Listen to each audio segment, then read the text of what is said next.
Hi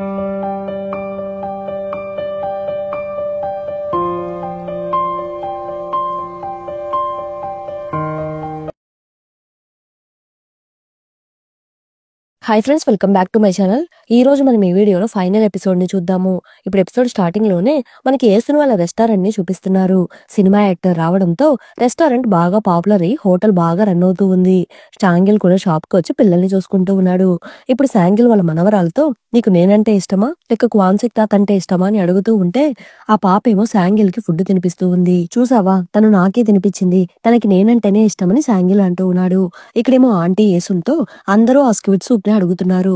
ముందు దాన్ని menu card నుండి తీసేయాలని అంటూ ఉన్నారు.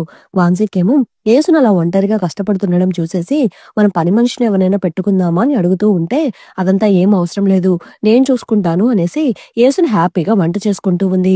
ఇప్పుడు రాత్రి హోటల్ క్లోజ్ చేసిన తర్వాత ఇద్దరు ఇంటికి వెళ్తూ ఉన్నారు. అప్పుడు యేసున్ హ్యాపీగా డాన్స్ చేస్తూ ఉంటే ఏంటి ఈ రోజు నువ్వు బాగా ఆనందంగా ఉన్నట్టు ఉన్నావే అని క్వాన్సిక్ అడుగుతూ ఉన్నాడు. అవును, ఈ రోజు నేను చాలా హ్యాపీగా ఉన్నాను. మనం ఎన్ని సంవత్సరాలు కష్టపడ్డందుకు ఇప్పుడే మనకి ఫలితం దక్కుతున్నట్టుగా అనిపిస్తూ ఉంది. ఇప్పుడు మన బ్యాంక్ అకౌంట్ లో కూడా కాస్త డబ్బులున్నాయి. అలానే మనం కూడా ఉదయం నుండి సాయంత్రం వరకు బాగా కష్టపడుతున్నాము. ఇంతకంటే మనకేం కావాలి? ఆ దేవుడు ఇప్పుడే మన పైన కాస్త కరుణ చూపిస్తున్నట్లుగా అనిపిస్తుంది. జీవితం ఇలానే సాగిపోతూ ఉంటే నేను 1000 సంవత్సరాలు జీవించడానికి కూడా సిద్ధమే అని యేసును అంటూ ఉంది. ఇలా ఇద్దరు మాట్లాడుకుంటూ హ్యాపీగా ఇంటికి వెళ్తూ ఉన్నారు. ఇప్పుడు నెక్స్ట్ డే మార్నింగ్ యేసును వాళ్ళ హోటల్ పక్కనే ఇంకొక హోటల్ ని ఓపెన్ చేస్తున్నారు. ఆ హోటల్ ఓపెన్ చేసింది మరెవరో కాదు, ఇంతకు ముందు రియల్ ఎస్టేట్ లేడీ ఒక ఆవిడ ఉంటుంది కదా, ఆవిడే. అది చూడగానే యేసును వాళ్ళ ఆంటీకి పిచ్చి కోపం వస్తూ ఉంది. నీకు బుద్ధుందా లేదా, సేమ్ మా హోటల్ మెనూ కార్డ్ ని కాపీ పేస్ట్ చేసావేంటి అని అడుగుతూ ఉంటే దానికి ఆవిడ, ఏం ఈ లోకంలో ఉండే స్క్విడ్స్ అన్ని మీకే సొంతమా ఏంటి, ఇది నా రెస్టారెంట్, నాకు నచ్చినవన్నీ అమ్ముతానని అంటూ ఉంది. ఓహో, నువ్వు ఇక్కడికి ఎందుకు వచ్చావో మాకు తెలియదు అనుకుంటున్నావా? మళ్ళీ శాంగిల్ తో లెగ్ మసాజ్ చేయించుకోవడం కోసమే కదా, మర్యాదగా ముందు ఆ నేమ్ బోర్డ్ ని చేంజ్ చెయ్యు. నీది ఒరిజినల్ ఫుడ్ రెస్టారెంట్ అయితే మాదేమైనా డూప్లికేట్ అనుకుంటున్నావా? ముందు అది మార్చని అరుస్తూ ఉన్నారు. నేను మార్చలేనని ఆవిడ అంటూ ఉంటే యేసునేమో పోతే పోని వదిలేయండి, దీనివల్ల మనకు కూడా మంచిదే అని అంటూ ఉంది. దీనివల్ల నీకెలాగ మంచిది అని ఆవిడ అడుగుతూ ఉంది. నీలాంటి డూప్లికేట్ రెస్టారెంట్ నా పక్కన ఉంటే ఒరిజినల్ రెస్టారెంట్ యొక్క వాల్యూ పెరుగుతుంది కదా, అందుకే అలా అన్నానని యేసుని అంటూ ఉంది. ఇక్కడేమో గుమ్యాంగ్ యేసుని వాళ్ళ ఇంటికి రప్పించి, నా కూతురు నన్ను బాగా టార్చర్ పెడుతుంది, ఈ లోకంలో అందరికంటే తనే నన్ను ఎక్కువగా ఇబ్బంది పెడుతుందని అంటూ ఉంది. ఆ మాట వినగానే యేసునికి బాగా నవ్వొస్తూ ఉంది. చిన్నప్పుడు నువ్వెలా ఉన్నావో ఇప్పుడు నీ కూతురు కూడా అలానే ఉంది అని అంటూ ఉంటే, అలా అయితే నేను చిన్నప్పుడు నేను బాగా ఇబ్బంది పెట్టానా, నన్ను ఎందుకు కన్నావని ఎప్పుడైనా బాధపడ్డావా అని గుమ్యాంగ్ అమాయకంగా అడుగుతూ ఉంటే, నువ్వు ఇప్పుడెందుకు అలా మాట్లాడుతున్నావు, నిన్ను గాని మీ తమ్ముడిని గాని కన్నందుకు నేను ఎప్పుడు బాధపడలేదు, మీ ఇద్దరిని చూసి నేను చాలా సంతోషించేదాన్ని అని యేసును అంటూ ఉంటే, కానీ నేనలా కాదమ్మా, నేను నా కూతుర్ని ఎందుకు కన్నానా అని బాధపడుతున్నాను, నన్ను నా కూతురు అంత టార్చర్ పెడుతుంది, కొన్నిసార్లు నాలో అమ్మ లక్షణాలు లేవేమో అని నాకు అనిపిస్తూ ఉంటుంది అనేసి యేసున్తో బాధపడుతూ ఉంది. యేసున్తో మాట్లాడేశాక గుమ్యాంగ్ కాస్త రిలాక్స్ గా ఫీల్ అవుతూ ఉంది. ఇప్పుడు గుమ్యాంగ్ తన కూతురుతో ఆడుకుంటూ రేపటి నుండి కరెక్ట్ గా ఫుడ్ తింటావా, నన్ను ఏడిపించకుండా ఉంటావా అని అడుగుతూ ఉంటే, అమ్మా నేను అన్ని పర్ఫెక్ట్ గా చేస్తే నువ్వు త్వరగా రెడీ అయ్యి ఆఫీస్ కి వెళ్ళిపోతావు, అప్పుడు నాకు బాధగా ఉంటుంది, అందుకే నేను ఇలాగ చేస్తున్నాను అని కూతురు అంటూ ఉంది. అది విని గుమ్యాంగ్, అయ్యో నా బంగారు తల్లి, దీనికోసమే నువ్వు ఇలా చేస్తున్నావా అనేసి కూతుర్ని హగ్ చేసుకుని ఫీల్ అవుతూ ఉంది. ఇప్పుడు పెయింటర్ ఆఫీస్ కి వెళ్ళడానికి రెడీ అవుతూ ఉంటే, ఏవండి నేను మన కూతురు కోసం దాచిపెట్టిన డబ్బుని మా అమ్మ నాన్నల కోసం ఖర్చు పెడదామని అనుకుంటున్నాను, నాకు వాళ్ళ కోసం ఏదో ఒకటి చెయ్యాలని అనిపిస్తుంది, చెయ్యనా అని భర్తని పర్మిషన్ అడుగుతూ ఉంది. మన పెయింటర్ ఏమో, దానికి నన్నెందుకు పర్మిషన్ అడుగుతున్నావు, నువ్వు మీ అమ్మ నాన్నలకే కదా ఖర్చు పెట్టబోతున్నావు, బయట వాళ్ళకేం ఖర్చు చేయడం లేదు కదా, దయచేసి వీటి గురించి నన్ను పర్మిషన్ అడగకు, నీకు నచ్చింది చెయ్యని అంటూ ఉన్నాడు. అది విని గుమ్యాంగ్ వాళ్ళ అమ్మ నాన్నలు తీసుకుని మెడికల్ చెకప్ కోసం హాస్పిటల్ కి వెళ్తూ ఉంది. యేసునేమో, ఎందుకు మమ్మల్ని ఇంత పెద్ద హాస్పిటల్ కి తీసుకొని వచ్చావు, ఎందుకు ఇలా డబ్బులు వేస్ట్ చేస్తున్నావు అని అడుగుతూ ఉంది. ఇక అదే సమయంలో క్వాన్సిక్ కి ఎవరో ఫోన్ చేసి, ఈ రోజు మీరు రావడం లేదా అని అడుగుతూ ఉంటే, లేదు నేను ఈ రోజు రాలేను, రేపు వస్తానని హ్యాపీగా మాట్లాడుతూ ఉన్నాడు. మీ నాన్నకి చిన్నప్పటి నుండి గిటార్ నేర్చుకోవాలని ఒక కోరిక ఉండేది, అందువల్ల ఇప్పుడు నేర్చుకోవడానికి వెళ్తున్నారు అని యేసున్ గుమ్యాంగ్ తో అంటూ ఉంటే, అది విని గుమ్యాంగ్ చాలా హ్యాపీగా ఫీల్ అవుతూ ఉంది. ఇప్పుడు చెకప్లన్నీ కంప్లీట్ అయిపోయి ఇద్దరు హాస్పిటల్లో బాగా రెస్ట్ తీసుకుంటూ ఉన్నారు. కానీ క్వాన్సిక్ మాత్రం ఇంకా మైకంలోనే ఉన్నాడు. మైకంలో నేనెక్కడికి రానని అరుస్తూ ఉన్నాడు.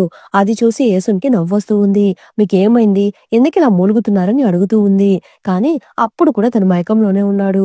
ఆ మైకంలో కూడా చనిపోయిన వాళ్ళ బాబుని తలుచుకుంటూ బాధపడుతూ ఉన్నాడు. ఇప్పుడు యేసుని బయటకొచ్చాక గుమియంతో మీ నాన్న ఇందాక మైకంలో చనిపోయిన మీ తమ్ముడు గురించి తలుచుకొని బాధపడుతూ ఉన్నాడు. ఇన్ని సంవత్సరాలు ఆ బాధనంతా తన కడుపులో దాచుకున్నట్టు ఉన్నారు. ఈ రోజు అదంతా ఒక్కసారిగా బయటకొచ్చేసింది అని యేసుని బాధపడుతూ ఉంది. ఒక రకంగా క్వాన్సిక్ మైకం నుండి కోలుకొని బయటకొస్తూ ఉన్నాడు. నాన్న మీకేమైనా కావాలంటే చెప్పండి. నేను వెళ్లి తీసుకొనొస్తానని గుమియాంగ్ అడుగుతూ ఉంటే నాకు చికెన్ కావాలని క్వాన్సిక్ అంటూ ఉన్నాడు. మీకేం కావాలంటే అది కొనిపెడతాను. రండి వెళ్దామని గుమియాంగ్ అంటూ ఉంది. ఇప్పుడు క్వాన్సిక్ వాళ్ళ కొడుకు సమాధి దగ్గరికి వచ్చి రేపే నీ బర్త్‌డే. రేపు మీ అమ్మ ఇక్కడికొస్తుంది. అందువల్లే నేను ఈ రోజు ఇక్కడికొచ్చేసాను అనేసి కొడుకు సమాధి దగ్గర నచ్చిన ఫుడ్ అంతా పెడుతూ ఉన్నాడు. అంతలో యేసున్ కూడా అక్కడికి వస్తూ ఉంది. నాకు తెలుసు మీరిక్కడికి వస్తారు అని. అందుకే మీ వెనకాలే నేను కూడా వచ్చేసాను అనేసి కొడుకు కోసం తెచ్చిన ఐటెమ్స్ అన్నీ తీసి సమాధి దగ్గర పెడుతూ ఉంది. నాకు నువ్వు బాధపడడం చూస్తుంటే చాలా బాధ వేస్తుండేది. అందుకే నువ్వు రావడానికి ముందు రోజే నేను ఇక్కడికొచ్చేసి వెళ్ళిపోతాను అని క్వాన్సిక్ బాధపడుతూ ఉన్నాడు. నేను నా కొడుకుని స్వర్గంలో మీట్ అయ్యబోయే రోజు వచ్చేసినట్టు ఉంది. నాకెక్కువ టైం లేదేమో అని యేసున్ అంటూ ఉంది. దానికి క్వాన్సిక్ నేను స్వర్గానికి వెళ్ళినా కూడా నా కొడుకుని నేను కలవాలనుకోవడం లేదు. వాడు మన అందరిని మర్చిపోయి సంతోషంగా ఉండాలని నేను కోరుకుంటున్నాను అని అంటూ ఉన్నాడు. ఇద్దరూ చనిపోయిన కొడుకుని తలుచుకొని బాగా బాధపడుతూ ఉన్నారు.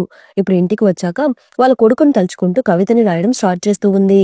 నాకొకసారి చూపించవా? కనీసం టాపిక్ ఏమైనా చెప్పని క్వాన్సిక్ అడుగుతూ ఉంటే అంకుల్ దుమ్యాంగ్ అని యేసును అంటూ ఉంది. ఏంటి మన కొడుకు ఒక అంకులా అని అడుగుతూ ఉంటే అవును మన మనవళ్ళకి మన కొడుకు అంకులే కదా, వాడి గురించే కవితలు రాస్తున్నాను. మన మనవళ్ళకి కూడా వాళ్ళ అంకుల్ గురించి తెలియాలి కదా అని యేసును అంటూ ఉంది.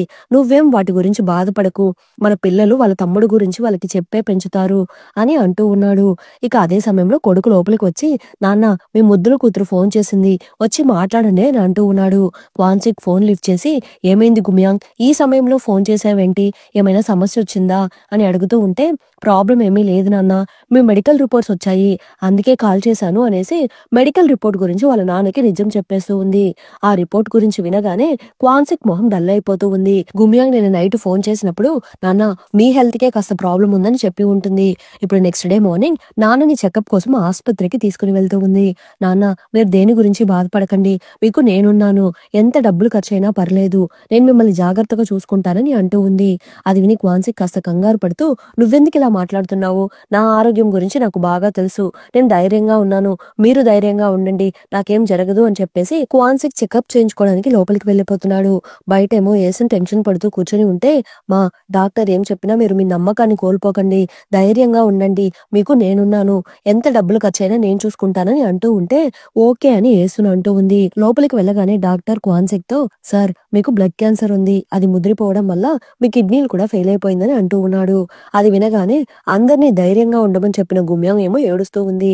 సార్ దీనికి ఏమైనా ట్రీట్మెంట్ ఉందా అని యేసును అడుగుతూ ఉంటే మనం వెంటనే ట్రీట్మెంట్ ని స్టార్ట్ చేద్దాము. కానీ ట్రీట్మెంట్ సక్సెస్ అవుతుందో లేదో కన్ఫర్మ్ గా చెప్పలేమని డాక్టర్ అంటూ ఉన్నాడు.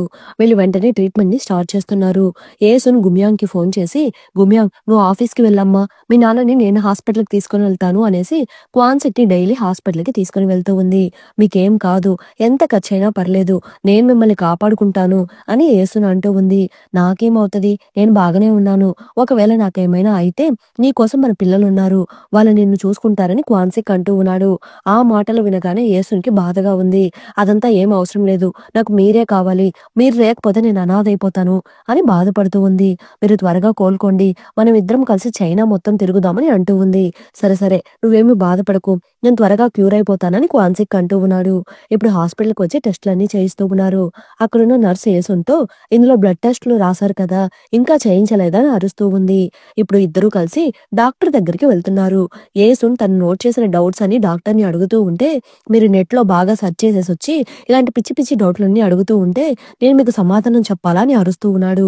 రిసెప్షన్‌కి వెళ్లి యేసుని అడుగుతూ ఉంటే ఈ కౌంటర్ కాదు వేరే కౌంటర్‌కెళ్ళండి అని యేసుని బాగా తిప్పిస్తూ ఉన్నారు.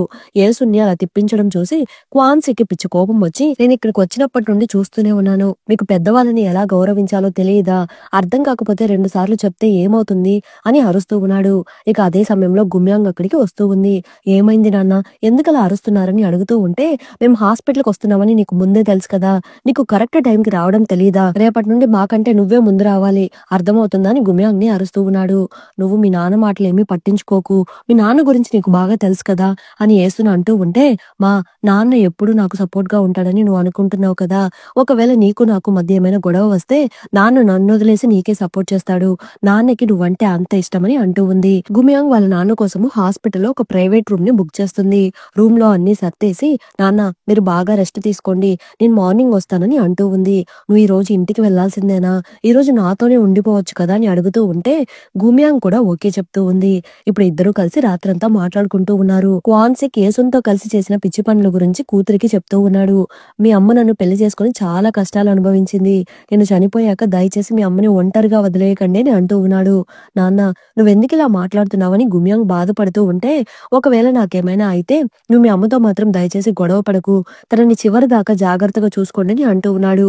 నాన్న దయచేసి ఇలా మాట్లాడకండి అనేసి గుమియాంగ్ ఏడుస్తూ ఉంది. క్వాన్సిక్ కి హాస్పిటల్లో ఎక్కువ రోజులు ఉండడం ఇష్టం లేక డిశ్చార్జ్ చేసి ఇంటికి తీసుకుని వెళ్ళమని చెప్తున్నాడు. యేసున్ కూడా క్వాన్సిక్ ని డిశ్చార్జ్ చేసి ఇంటికి తీసుకుని వెళ్తూ ఉంది. క్వాన్సిక్ ని అలా చూడగానే ఎన్సుక్ కి ఏడుపు వస్తూ ఉంది. తను కంట్రోల్ చేసుకుంటూ, ఎందుకంటే ఇంత త్వరగా డిశ్చార్జ్ చేసి ఇంటికి తీసుకొని వచ్చేసారు, కొన్ని రోజులు హాస్పిటల్లోనే ఉంచి మంచి ట్రీట్మెంట్ ఇప్పియొచ్చు కదా అని అడుగుతూ ఉంది. ఉమియాంగ్ ఏమో క్వాన్సిక్ తో, నాన్న నీకు బ్యాక్ పెయిన్ తగ్గడం కోసం ఈ సోఫా కొన్నాను, అది మాత్రమే కాకుండా నీకు నచ్చిన మ్యూజిక్ అన్ని సెట్ చేసి పెట్టాను అనేసి అతను కూడా ఏడుస్తూ ఉన్నాడు.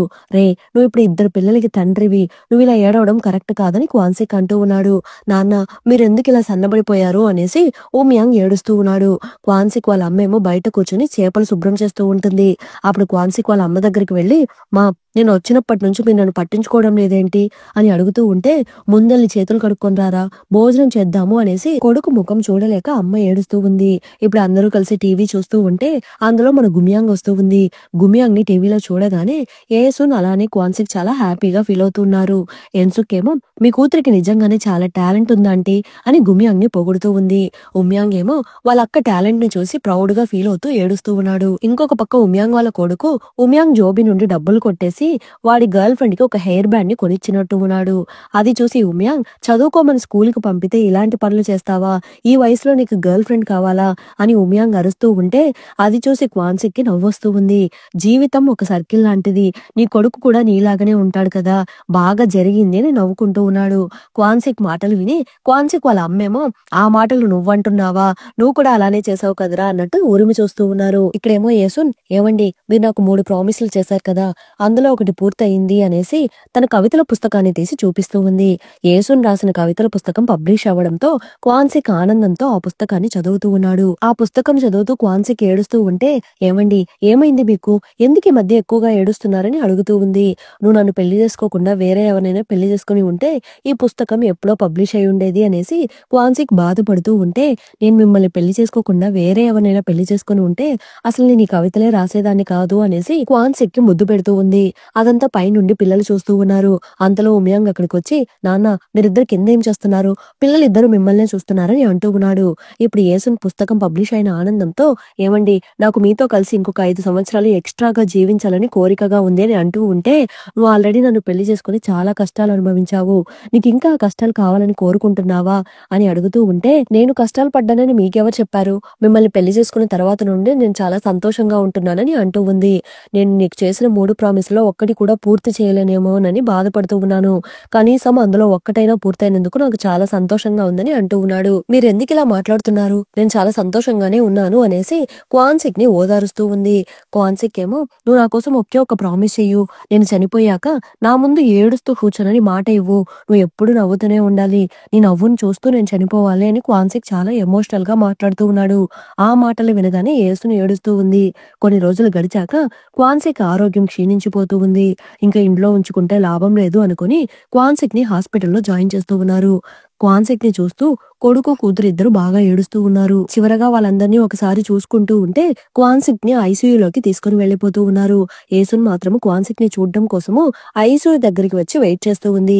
అప్పుడు క్వాన్సిక్ నెమ్మదిగా కళ్ళు తెరిచి చూస్తూ ఉంటే ఎదురుగా యేసున్ ఉంది. యేసుని చూడగానే క్వాన్సిక్ ఆనందంగా ఫీల్ అవుతూ నీ ముఖాన్ని నేను చూడాలి, ఒకసారి మాస్క్ తీయు అన్నట్టుగా సైగ చేస్తూ ఉన్నాడు. నేను చనిపోయే ముందు నీ ముఖాన్ని నవ్వుతూ చూడాలి అని క్వాన్సిక్ చెప్పుంటాడు కదా. అందువల్ల యేసున్ కూడా తన ముఖానికున్న మాస్క్ ని తీసేస్తూ ఉంది. యేసున్ అలా నవ్వుతుండడాన్ని చూస్తూ క్వాన్సిక్ సంతోషంగా కళ్ళు మూస్తున్నాడు. క్వాన్సిక్ చనిపోయిన కొద్ది రోజుల తర్వాత క్వాన్సిక్ వాళ్ళ అమ్మ ఒక పాస్బుక్ ని తీసి గుమియాంకి ఇస్తూ ఉంది. నువ్వు ఇప్పటి వరకు పంపించిన డబ్బులంతా నా కొడుకు ఈ అకౌంట్ లో దాచిపెట్టాడు. నువ్వు పంపించిన డబ్బుల నుండి నా కొడుకు ఒక్క రూపాయి కూడా తీసుకోలేదు. ఎందుకు ఇలా దాచిపెడుతున్నావని నేను అడిగితే నేను నా మనవరాల కోసం దాచిపెడుతున్నానని చెప్పాడు అని నాన్నమ్మ అంటూ ఉంటే అది విని గుమియాంకి ఏడుపు వస్తూ ఉంది. ఎందుకు నాన్న ఇలా చేశారని బాధపడుతూ ఉంది. బయటేమో శాంగిల్ తన అల్లుడు కోసము ఒక బెంజ్ కార్ ని గిఫ్ట్ గా ఇస్తున్నాడు. మీ నాన్న నీకు ఈ కార్ ని గిఫ్ట్ గా ఇవ్వాలనుకున్నాడు, అందుకే మీ నాన్నకి బదులుగా నేను ఇస్తున్నానని అంటూ ఉన్నాడు. ఉమ్యాంగ్ ఏమో శాంగిల్ చెప్తున్న మాటలు ఏవి పట్టించుకోకుండా కార్ నే చూస్తూ ఉన్నాడు. అది చూసి శాంగిల్ కి కోపం వస్తూ ఉంది. నేను మీ నాన్న గురించి మాట్లాడుతూ ఉంటే నువ్వు కారు గురించి అడుగుతున్నావా, నువ్వు నా కూతురికి సరిపోయే జోడీవే అని అనుకుంటూ ఉన్నాడు. ఇక్కడేమో క్వాన్సిక్ చనిపోయిన బాధతో యేసున్ రూమ్ నుండి బయటకు రాకుండా క్వాన్సిక్ తన కోసం కొన్ని వస్తువులన్నిటిని చూస్తూ ఉంది. కొన్ని రోజుల తర్వాత కొడుకు కూతుళ్ళు వాళ్ళ ఇంటికి వెళ్లిపోతున్నారు. యేసున్ మాత్రమే ఆ ఇంట్లో ఒంటరిగా ఉంటూ ఉంది. తనకి ఆ ఇంట్లో క్వాన్సిక్ ఉంటున్నట్టుగానే అనిపిస్తూ ఉంటుంది. నువ్వెందుకు ఇలా ఒంటరిగా ఉంటున్నావు, దయచేసి మన పిల్లల దగ్గరికి వెళ్ళిపో అని క్వాన్సిక్ అంటున్నట్లుగా అనిపిస్తూ ఉంది. యేసున్ అలా ఒంటరిగా ఉండడం ఇష్టం లేక తను మళ్ళీ కవితలు రాయడం మొదలు పెడుతూ ఉంది. కొన్ని రోజుల తర్వాత యేసున్ వాళ్ళ సొంత ఊరికి వెళ్తూ ఉంది. అప్పుడు బస్సులో క్వాన్సిక్ నేను త్వరలోనే నీ దగ్గరికి వస్తున్నానని అంటూ ఉంటే పక్కనున్న అబ్బాయి ఈ అవ్వకి ఏమైంది అన్నట్టుగా చూస్తూ ఉన్నాడు. మా ఆయన ఈ ఊర్లోనే ఉండేవారు, నేను ఆయన దగ్గరికి వెళ్తున్నానని అంటూ ఉంది. నేను ఈ పుస్తకం రాయడం కంప్లీట్ చేశాను, త్వరలోనే దీన్ని పబ్లిష్ చేస్తాను అనేసి క్వాన్సిక్ తో మాట్లాడినట్టుగా యేసున్ మాట్లాడుకుంటూ వెళ్తూ ఉంది. యేసున్ ఇప్పుడు పక్కనున్న ఓల్డేజ్ హోమ్ కి వచ్చి అక్కడే టీచర్ గా పనిచేస్తూ ఉంటుంది. అక్కడ ఉండే ముసలి వాళ్ళతో యేసున్ చాలా ప్రేమగా నడుచుకుంటూ ఉంటుంది. అందువల్ల అక్కడ ఉన్న వాళ్ళందరికీ మన యేసున్ ఒక ఫేవరెట్ టీచర్ అయిపోతుంది. ఇప్పుడు ఓల్డేజ్ హోమ్ నుండి యేసున్ ఇంటికి వెళ్తూ ఉంటే తనకు ఆ సముద్రాన్ని చూడగానే తనకి వాళ్ళ అమ్మ గుర్తుకు వస్తూ ఉంది. అమ్మా, నాకు నిన్ను చూడాలనిపిస్తుంది, నువ్వు మళ్ళీ ఎక్కడైనా పుట్టుంటావా, ఇప్పుడు ఎక్కడున్నావని సముద్రాన్ని చూస్తూ మాట్లాడుతూ ఉంది. అప్పుడు గుమ్యాంగ్ యేసున్ కి ఫోన్ చేసి మా నువ్వెక్కడున్నావు, నేను తమ్ముడు నిన్ను చూడ్డానికి వస్తున్నామని అంటూ ఉంది. అది విని యేసున్ ఆనందం తట్టుకోలేకపోతూ ఉంది. ఇప్పుడు అందరూ ఇంటికి రావడంతో యేసున్ చిన్న పిల్లలాగా మారి అందరికీ వంటలు చేసి పెడుతూ ఉంది. ఇక అదే సమయంలో తనకిష్టమైన సింగర్ టీవీలో వస్తూ ఉంటే ఆంటీ మీకు నచ్చిన సింగర్ పాడుతున్నాడని కోడలు పిలుస్తూ ఉంది. అది విని యేసున్ వంటగది నుండి బయటకు వస్తూ ఉంది. అప్పుడు గుమ్యాంగ్ మా నీకు ఇతనంటే ఎందుకు అంత ఇష్టమని అడుగుతూ ఉంది. ఎందుకంటే మీ నాన్నగారికి ఇతనంటే చాలా ఇష్టము, ఈయన పాటలు విని ఆయన గిటార్ నేర్చుకున్నారు, కానీ చివరి దాకా ఆయన గిటార్ ప్లే చేయకుండానే వెళ్ళిపోయాడు అని యేసున్ బాధపడుతూ ఉంది. మా నీకు ఇంత వయసు వచ్చినా మా నాన్న మీద ప్రేమ ఏమాత్రం తగ్గలేదని అంటూ ఉంది. ఇక్కడేమో శాంగిల్ వాళ్ళ భార్యతో కలిసి హాస్పిటల్ కి వెళ్తూ ఉన్నాడు. నిన్ను హాస్పిటల్ కి తీసుకుని వెళ్ళాలి అంటే నువ్వు నాతో చెప్పొచ్చు కదా, ఎందుకు అనవసరంగా మన పిల్లల్ని డిస్టర్బ్ చేస్తున్నావని అంటూ ఉన్నాడు. అది విని ఆవిడికి కోపం వచ్చి మీరు ముందు మీ పొట్టను చూడండి, కొండ పెరిగినట్లు పెరిగిపోతూ ఉంది, ముందు దాన్ని ఎలా తగ్గించాలో ఆలోచించండి అని చూస్తూ ఉంటుంది. ఈ వయసులో వచ్చే లవ్ గురించి నువ్వేమనుకుంటున్నావు అని అతను ఫ్లడ్ చేస్తూ ఉంటే మీరు ఇలా మాట్లాడితే నేను కారు దిగి వెళ్ళిపోతాను అని అంటూ ఉంది. చివరి దాకా నేను నీకు డ్రైవర్ పని చేయాలేమో అని శాంగిల్ అనుకుంటూ ఉన్నాడు. ఇక్కడేమో గుమ్యాంగ్ యేసున్ చెయ్యి పట్టుకుని మా మీరింకా నెయిల్ పాలిష్ పెడుతున్నారా, మీకు అంత ఓపిక ఎక్కడిది, మీ వయసులో నేను ఎలా ఉంటానో ఏమో అని అంటూ ఉంది. వయస్సు అనేది మనసుకి కాదు శరీరానికి మాత్రమే అని యేసున్ అంటూ ఉంది. ఇక అదే సమయంలో యేసున్ వాళ్ళ కొడుకు అక్కడికి వచ్చి మా మీకోసం నేను ఎంత వచ్చానో చూడండి అనేసి తను వాళ్ళ అమ్మ రాసిన బుక్ ని ముద్రించి తీసుకొని వస్తున్నాడు. అది చూసి గుమ్యాంగ్ మా మీకు ఇప్పుడు సంతోషంగా ఉందా, మా నాన్నగాని దీన్ని చూసుంటే చాలా సంతోషించేవారని అంటూ ఉంటే నేను కూడా ఈ ఆనందాన్ని భరించలేకపోతున్నానని యేసున్ అంటూ ఉంది. గుమ్యాంగ్ ఏమో వాళ్ళ అమ్మ రాసిన పుస్తకాన్ని ఒక ఎడిటర్ కి పంపించి దాన్ని పబ్లిష్ చేయమని చెప్పి ఉంటుంది. ఆ ఎడిటర్ సేమ్ టు సేమ్ మన యేసున్ వాళ్ళ అమ్మలాగానే ఉన్నారు. ఇంతకు ముందు యేసున్ సముద్రాన్ని చూస్తూ మా మీరు ఎక్కడో ఒక దగ్గర పునర్జన్మ పొందుంటారు కదా అని అడిగి ఉంటుంది కదా. యేసున్ అడిగినట్టుగానే వాళ్ళమ్మ మరో జన్మ ఎత్తి ఎడిటర్ గా కూర్చుని ఉన్నారు. ఆవిడ ఎడిటర్ గా ఉన్నప్పుడు ఆవిడకి యేసున్ రాసిన పుస్తకం కనిపిస్తుంది. ఆ పుస్తకాన్ని చదువుతూ ఆమె బాగా ఎమోషనల్ గా ఫీల్ అవుతూ ఉంది. అది చూసి వాళ్ళ అసిస్టెంట్ మేడం మీరు ఏడుస్తున్నారా, ఇప్పటి వరకు మీరు ఏడ్చిన నేను చూడనే లేదు. మీకు ఈ పుస్తకం అంత నచ్చిందా అని అడుగుతూ ఉంటే, ఈ పుస్తకం చదువుతుంటే నాకెందుకు ఏడుపొస్తుందో నాకే అర్థం కావడం లేదు. కానీ ఈ పుస్తకం రాసిన ఆవిడ్ని చూసి నేను చాలా గర్వపడుతున్నానని అంటూ ఉంది. ఇక్కడేమో గుమ్యాంగ్, అమ్మా మీకేమైనా కోరికలుంటే చెప్పండి. నేనిప్పుడు బాగానే సంపాదిస్తున్నాను. మీకోసం ఈ ఇంటిని కూడా కొన్నాను. ఇంకేమైనా కావాలంటే చెప్పండి అని గుమ్యాంగ్ అడుగుతూ ఉంటే, నువ్వు సంవత్సరానికి 100 సార్లు నన్ను చూడ్డానికి రావాలి. ఇప్పుడు 10 సార్లు మాత్రమే వస్తున్నావు. నేను చనిపోయే ముందు నిన్ను కనీసం ఒక 100 సార్లైనా చూడగలగాలి అని అంటూ ఉంది. అందుకే నేను నాతో పాటు వచ్చేయమని చెప్పి చెప్తున్నాను. కానీ నువ్వేమో నా మాట వినకుండా ఇక్కడే ఉంటూ ఆ హోమ్‌కి వెళ్తున్నావు అని గుమ్యాంగ్ అంటూ ఉంటే, నేను ఈ వృద్ధాప్యంలో ఇంట్లో ఒంటరిగా కూర్చోలేక అక్కడికి వెళ్లి నలుగురికి సహాయం చేస్తున్నాను. అక్కడున్న వాళ్ళందరూ నన్ను టీచర్ అమ్మ అని చాలా ప్రేమగా పిలుస్తున్నారు అని యేసును అంటూ ఉంటే, మీ వయసులో నేను అలా ఉండలేనేమో. నేనైతే కన్ఫర్మ్‌గా రెస్ట్ తీసుకుంటానని అంటూ ఉంది. నేను నీకు ముందే చెప్పాను కదా! ముసలితనం అనేది శరీరానికి మాత్రమే, మనసుకి కాదు. అక్కడున్న వాళ్ళందరూ నన్ను టీచర్ అమ్మ అని పిలుస్తూ ఉంటే నాకెంత ఆనందంగా ఉందో తెలుసా? పైగా నేనిప్పుడు ఒక కవిని కూడా. నా పుస్తకం కూడా పబ్లిష్ అయిపోయింది.